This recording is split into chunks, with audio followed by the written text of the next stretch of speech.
Good morning. Welcome to Bible and Body in a Year. We're doing days 202 and 203 today. So combining, but it's still going to be pretty short in these Psalms. We've got Psalms 29 through 32, Acts 23, and we're doing arms. So just need some dumbbells. Let's go.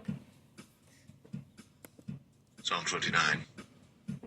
Give unto the Lord, O ye mighty, give unto the Lord glory and strength. Give unto the Lord the glory due unto his name. Worship the Lord in the beauty of holiness. The voice of the Lord is upon the waters. The God of glory thundereth. The Lord is upon many waters. The voice of the Lord is powerful. The voice of the Lord is full of majesty. The voice of the Lord breaketh the cedars. Yea, the Lord breaketh the cedars of Lebanon. He maketh them also to skip like a calf. Lebanon and Sirion like a young unicorn. The voice of the Lord divideth the flames of fire. The voice of the Lord shaketh the wilderness. The Lord shaketh the wilderness of Kadesh. The voice of the Lord maketh the hinds to calve, and discovereth the forests. And in his temple doth every one speak of his glory. The Lord sitteth upon the flood, yea, the Lord sitteth king forever. The Lord will give strength unto his people. The Lord will bless his people with peace. There we go.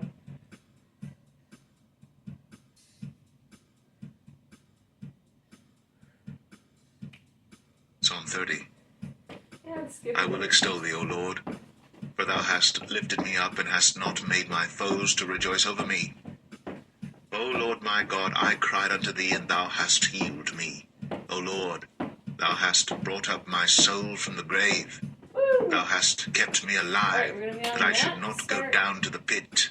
Bench press. Sing unto the Lord, O ye saints of his, and give thanks at the remembrance of his holiness. For his anger endureth but a moment. In his favour is life. Weeping may endure for a night, but joy cometh in the morning. And in my prosperity I said, I shall never be moved. Lord, by thy favour thou hast made my mountain to stand strong. Thou didst hide thy face, and I was troubled. I cried to thee, O Lord, and unto the Lord I made supplication. What profit is there in my blood when I go down to the pit? Shall the dust praise thee? Shall it declare thy truth? Hear, O Lord, and have mercy upon me. Lord, be thou my helper. Thou hast turned for me my mourning into dancing. Thou hast put off my sackcloth and girded me with gladness, to the end that my glory may sing praise to thee, and not be silent. O Lord my God, I will give thanks unto thee forever.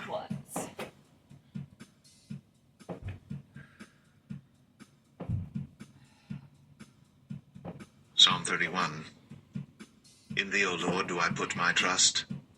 Let me never be ashamed. Deliver me in thy righteousness. Bow down thine ear to me. Deliver me speedily. Be thou my strong rock for an house of defense to save me. For thou art my rock and my fortress. Therefore for thy name's sake lead me and guide me. Pull me out of the net that they have laid privily for me. For thou art my strength. Into thine hand I commit my spirit. Thou hast redeemed me, O Lord God of truth. I have hated them that regard lying vanities, but I trust in the Lord. I will be glad and rejoice in thy mercy. For thou hast considered my trouble, thou hast known my soul in adversities, and hast not shut me up into the hand of the enemy. Thou hast set my feet in a large room. Have mercy upon me, O Lord, for I am in trouble. Mine eye is consumed with grief, yea, my soul and my belly. For my life is spent with grief, and my years with sighing. My strength faileth because of mine iniquity, and my bones are consumed. I was a reproach among all mine enemies, but especially among my neighbors, and a fear to mine acquaintance. They that did see me without fled from me. I am forgotten as a dead man out of mind. I am like a broken vessel. For I have heard the slander of many. Fear was on every side, while they took counsel together against me. They devised to take away my life. But I trusted in thee, O Lord. I said, Thou art my God. times are in thy hand. Deliver me from the hand of mine enemies, and from them that persecute me. Make thy face to shine upon thy servant. Save me for thy mercy's sake. Hold that one. Let me not be ashamed, O Lord, for I have called upon thee. Let the wicked be ashamed, and let them be silent in the grave. Let the lying lips be put to silence, which speak grievous things proudly and contemptuously against the righteous. Oh, how great is thy goodness, which thou hast laid up for them that fear thee, which thou hast wrought for them that trust in thee before the sons of men. Thou shalt hide them in the secret of thy presence from the pride of man. Thou shalt keep them secretly in a pavilion from the strife of tongues. Blessed be the Lord, for he hath shown me his marvelous kindness in a strong city. For I said in my haste, I am cut off from before thine eyes. Nevertheless, thou heardest the voice of my supplications when I cried unto thee. O love the Lord, all ye his saints. For the Lord preserveth the faithful, and plentifully rewardeth the proud doer. Be of good courage, and he shall strengthen your heart, all ye that hope in the Lord. All right, floor to ceiling, pressing up. Psalm 32. Blessed is he whose transgression is forgiven, whose sin is covered. Blessed is the man unto whom the Lord imputeth not iniquity, and in whose spirit there is no guile. When I kept silence, my bones waxed old through my roaring all the day long. For day and night thy hand was heavy upon me. My moisture is turned into the drought of summer. Selah. I acknowledged my sin unto thee, and mine iniquity have I not hid. I said, I will confess my transgressions unto the Lord. And thou forgavest the iniquity of my sin. Selah. For this shall every one that is godly pray unto thee in a time when thou mayest be found. Surely, in the floods of great waters, they shall not come nigh unto him. Thou art my hiding place. Thou shalt preserve me from trouble. Thou shalt compass me about with songs of deliverance. Selah. I will instruct thee, and teach thee in the way which thou shalt go. I will guide thee with mine eye. Be ye not as the horse, or as the mule, which have no understanding, whose mouth must be held in with bit and bridle, lest they come near unto thee. Many sorrows shall be to the wicked, but he that trusteth in the Lord, mercy shall compass him about. Be glad in the Lord, and rejoice ye righteous, and shout for joy all ye that are upright in heart.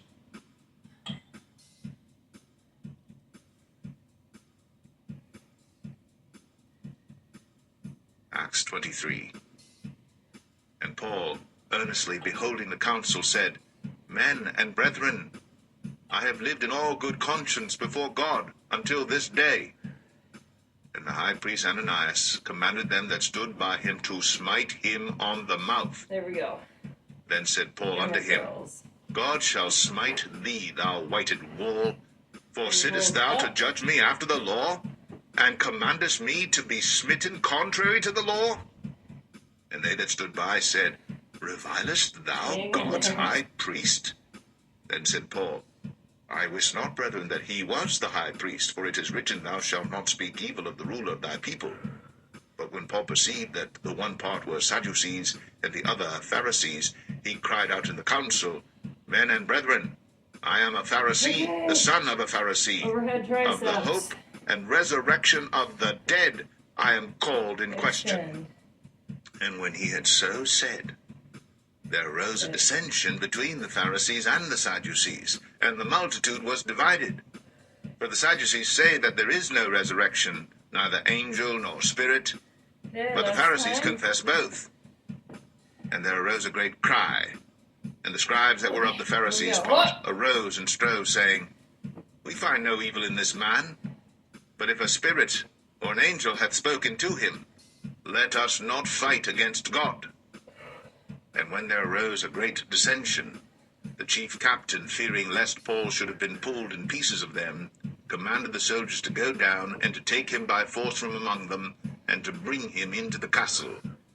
And the night following the Lord stood by him and said, Be of good cheer, Paul, biceps are for as thou hast testified of me in Jerusalem, so must thou bear witness also at Rome. And when it was day, certain of the Jews banded together and bound themselves under a curse, saying that they would neither eat nor drink till they had killed Paul. And they were more than 40 which had made this conspiracy. And they came to the chief priests and elders and said, We have bound ourselves under a great curse, that we will eat nothing until we have slain Paul. Now therefore, ye with the council signify to the chief captain that he bring him down unto you tomorrow, as though ye would inquire something more perfectly concerning him. And we, or ever he come near, are ready to kill him. And when Paul's sister's son heard of their lying in wait, he went and entered into the castle and told Paul. Then Paul called one of the centurions unto him and said, Bring this young man unto the chief captain, for he hath a certain thing to tell him. So he took him and brought him to the chief captain and said, Paul the prisoner called me unto him, and prayed me to bring this young man unto thee, who hath something to say unto thee. Then the chief captain took him by the hand, and went with him aside privately, and asked him, What is that thou hast to tell me?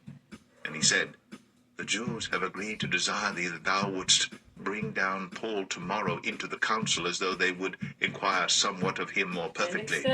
But do not thou yield unto them, for there lie in wait for him of them more than 40 men, which have bound themselves with an oath, that they will neither eat nor drink till they have killed him.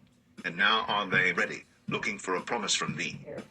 So the chief captain then let the young man depart, and charged him, See thou tell no man that thou hast shown these things to me. And he called unto him 2 centurions, saying, Make ready 200 soldiers to go to Caesarea, and horsemen 70, and spearmen 200, at the 3rd hour of the night, and provide them beasts, that they may set Paul on, and bring him safe unto Felix the governor. And he wrote a letter after this manner: Claudius Lysias, unto the most excellent governor Felix, sendeth greeting. This man was taken of the Jews, and should have been killed of them.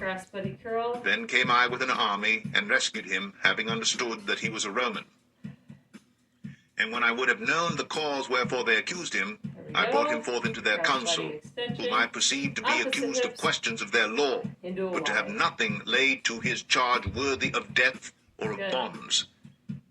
And when it was told me how that the Jews laid wait for the man, I sent straightway to thee, and gave commandment to his accusers also to say before thee what they had against him. Farewell. Then the soldiers, as it was commanded them, took Paul, and brought him by night to Antipatris. On the morrow they left the horsemen to go with him, and returned to the castle, who, when they came to Caesarea, and delivered the epistle to the governor, presented Paul also before him. And when the governor had read the letter, he asked of what province he was. And when he understood that he was of Cilicia, I will hear thee, said he, when thine accusers are also come. And he commanded him to be kept in Herod's judgment hall.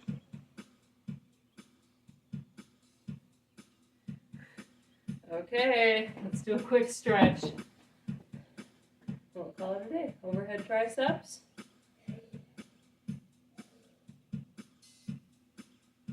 Other side. Biceps open, pump, and twist.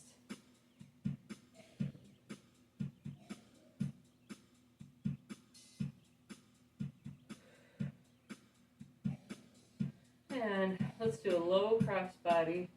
Get our neck side bending. Other side.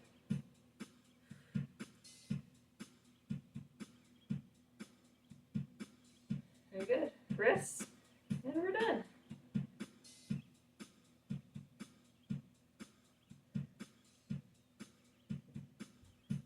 Okay, good work. I'll see you in a couple days.